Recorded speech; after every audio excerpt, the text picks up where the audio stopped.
ప్రకృతి వ్యవసాయ విధానంలో గోకృపామృతం కూడా చేయడం జరుగుతుంది. కల్చర్ని గుజరాత్ నుండి మదర్ కల్చర్ని గోపాల్ భాయ్ సుతారియా గారి దగ్గర నుండి తీసుకోవడం జరిగింది.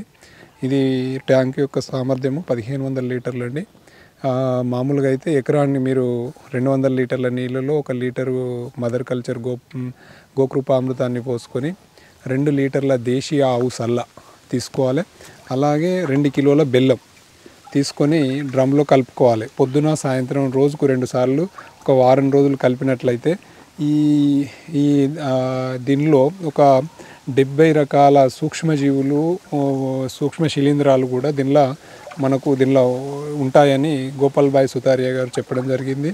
ఇది భూమికి ఎంతో బలాన్ని ఇస్తుంది. పంటలో నాణ్యమైన పంటని తీసుకోవడమే కాదు, పెస్టిసైడ్స్గా కూడా మరియు న్యూట్రిషన్స్గా కూడా పనిచేయడం జరుగుతుంది. ఇది మనకు సార్ గారు చెప్పిన విషయం ఏమందంటే పంచగవ్య, ఆవు మూత్రము, ఆవు పేడ, ఆవు పాలు, ఆవు నెయ్యి, ఇవన్నీ 5 రకాల పదార్థాలతోటి పంచగవ్య నుండి మనకు గోకృపామృతం అనే కల్చర్ను డెవలప్ చేయడం జరిగింది.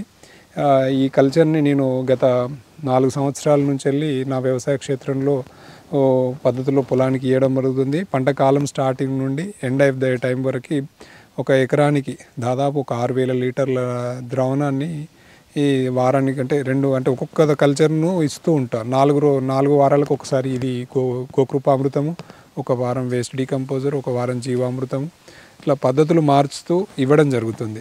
సో ఈ 12 ఎకరాల విస్తీర్ణానికి మొత్తానికి ప్రకృతి వ్యవసాయానికి నీటి ద్వారానే బావి నుండి నేరుగా పొలానికి వెళ్ళడం జరుగుతుంది. నాకు ఎకరానికి ఒక 2 ఎకరాలకు కలిపి ఒక గేట్ వాల్ ఉంది. సో పంపించే ద్రావణాలన్నీ ఇంతకుముందు పొలంలో తయారు చేసుకునేవాడిని. ఇప్పుడు బావి నుండి నేరుగా పంపించడం జరుగుతుంది. దీనివలన పంటలో నాణ్యమైనటువంటి దిగుబడి తీసుకోవడమే కాకుండా మంచి దిగుబడి వస్తుంది. ఇది చాలా ఉపయోగకరం రైతులకు.